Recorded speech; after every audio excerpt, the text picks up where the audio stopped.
So we are going to start talking in 3.2 here about implicit differentiation. And so we're going to kind of go through an opening example, I'll say, and then we'll use that to kind of motivate the steps, the requirements maybe, I could say, that are going to need to be in place when we do implicit differentiation. So what I want you to kind of think about is maybe this last example we did back in the chain rule section here.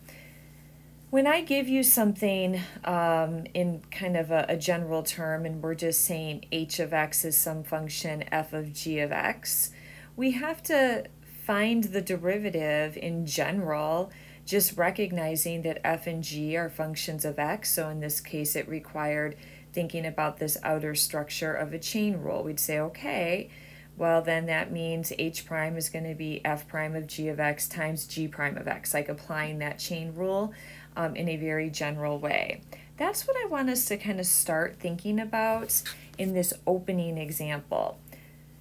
So every place where we see a y, I want us to think of that as a function of x. In fact, for right now on this opening example here, every place where I have a y, I am actually going to, treating that as a function of x, I'm really just going to even say, let's take that one step further, and let's even just rewrite it as an f of x.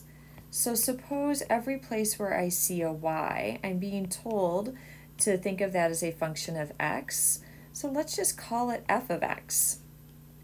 So I could maybe start off just looking at this as 2x squared plus 3x f of x is equal to f of x plus 5. All right. Now we're going to do something a little bit different here. Instead of like trying to solve this for f of x, like we normally have f of x equals 3x squared minus 7x plus 2. And I'm not saying that we couldn't potentially do that here, and we will do something like that just for comparison's sake. On this opening example, I want us to think about finding the derivative by differentiating both sides. So we're going to take the derivative of both sides with respect to x. So what that's going to look like is our little differential operator, d over dx. So we're going to take the derivative with both sides here with respect to x.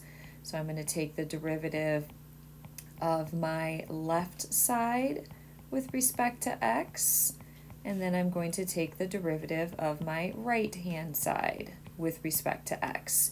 So the d over dx is, again, that little differential operator. It's kind of like when you're solving an equation and you're working along, you say, okay, I'm going to do this to both sides.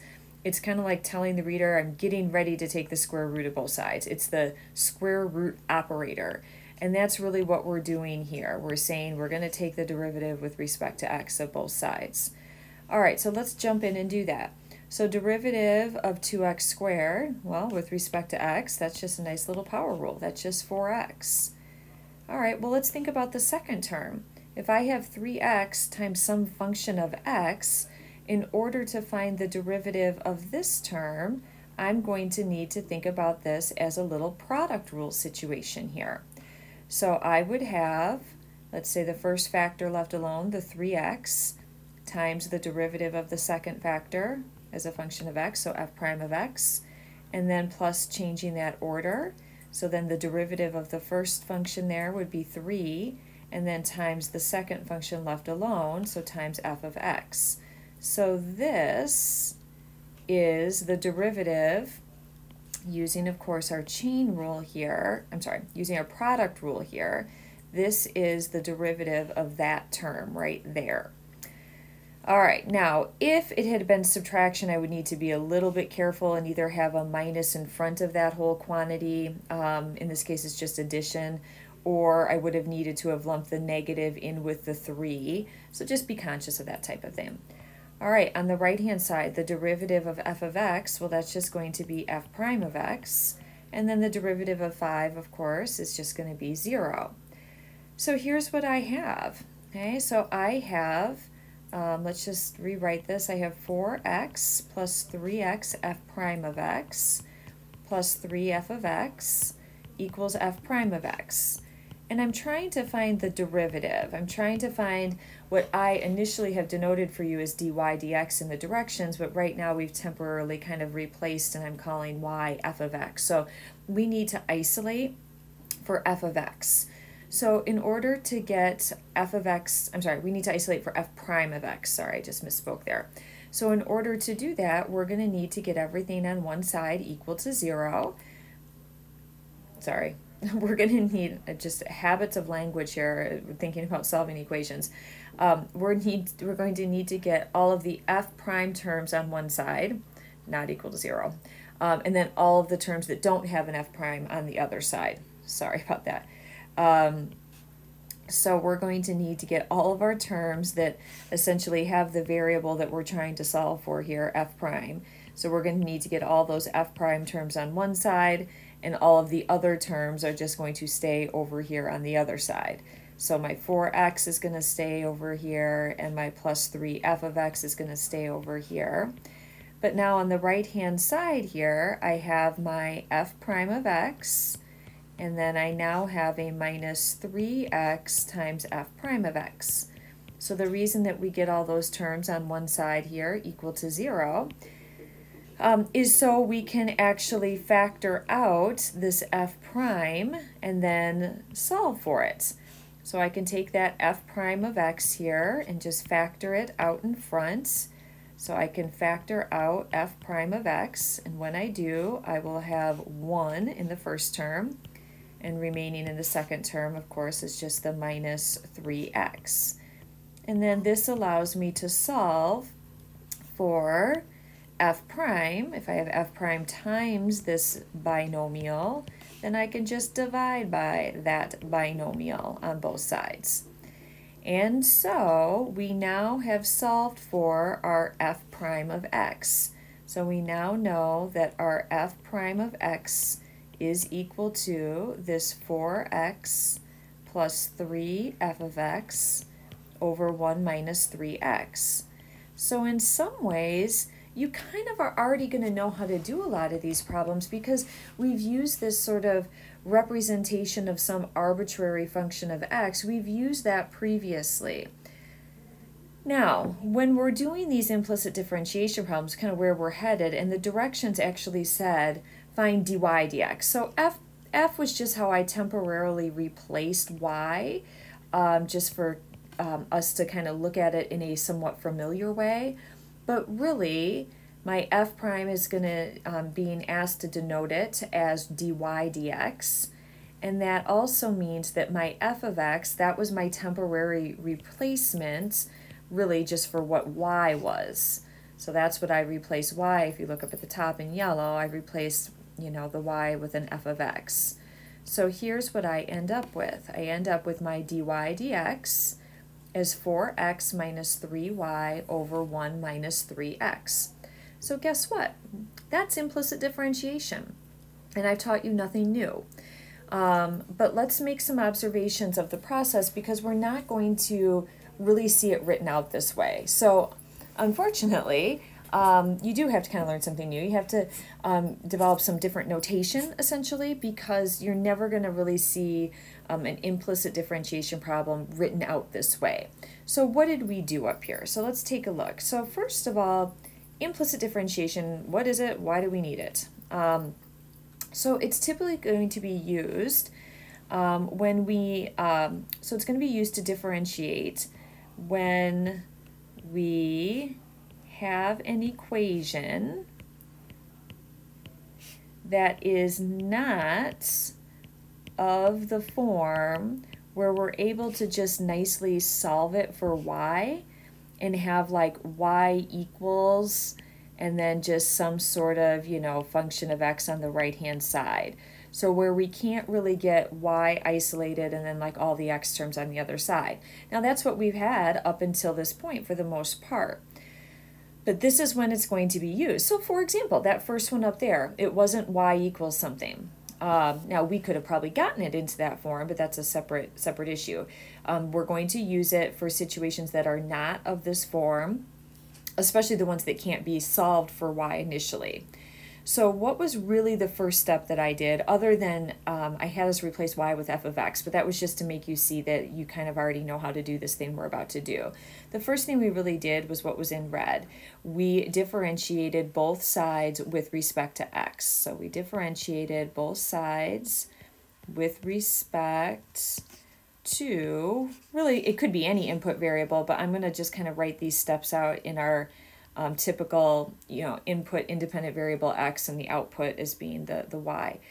Now, what did that mean kind of in terms of what we were doing here?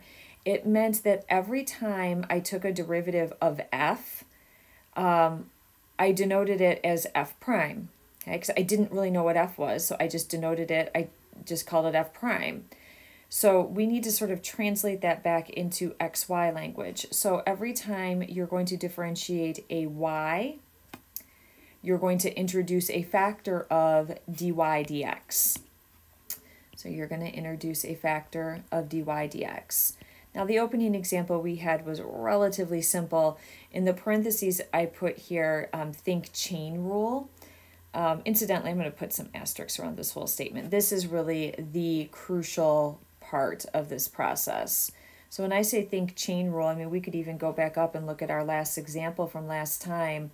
When I had to take a derivative in general, like f prime of g of x, I multiply by g prime of x. That's the representation of the derivative of the inside. And that's kind of what we're talking about here. It's just we're going to represent it as dy dx. So the reason that we're doing this is, again, because we're treating y like a function of x. We're treating y as a function of x, like we did in the opening example. So we multiply by this dy dx instead of f prime. All right.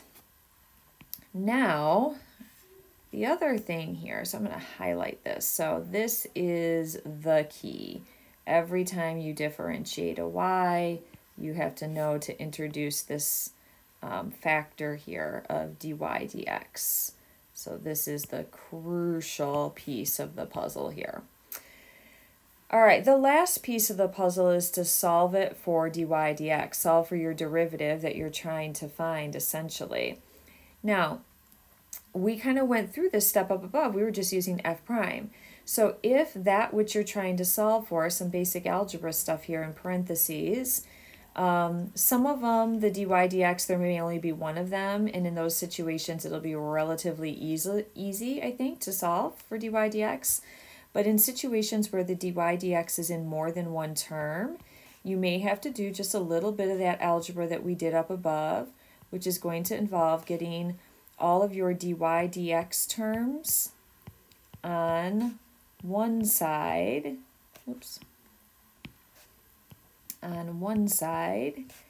and all of the other, so the non-dy dx terms, so all of the other terms are staying on the other side.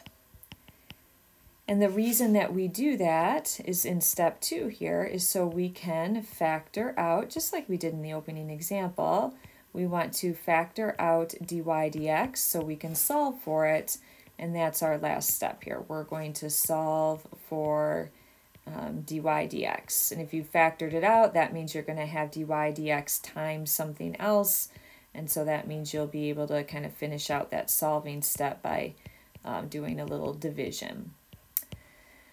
All right, so those are our steps for implicit differentiation, and we will extend this into other scenarios when we get into some application problems where we're going to look at treating variables as functions of time, so things that are changing over time, we'll give them variables, and when we differentiate them, if they're functions of time, we'll introduce factors like dy dt if y is a function of time.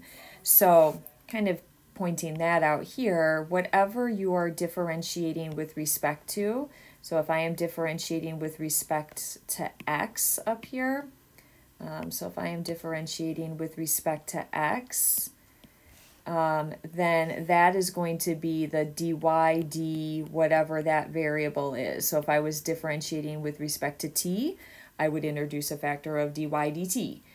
So if you're treating y as a function of some other variable like t, and we will see that later, not right away here.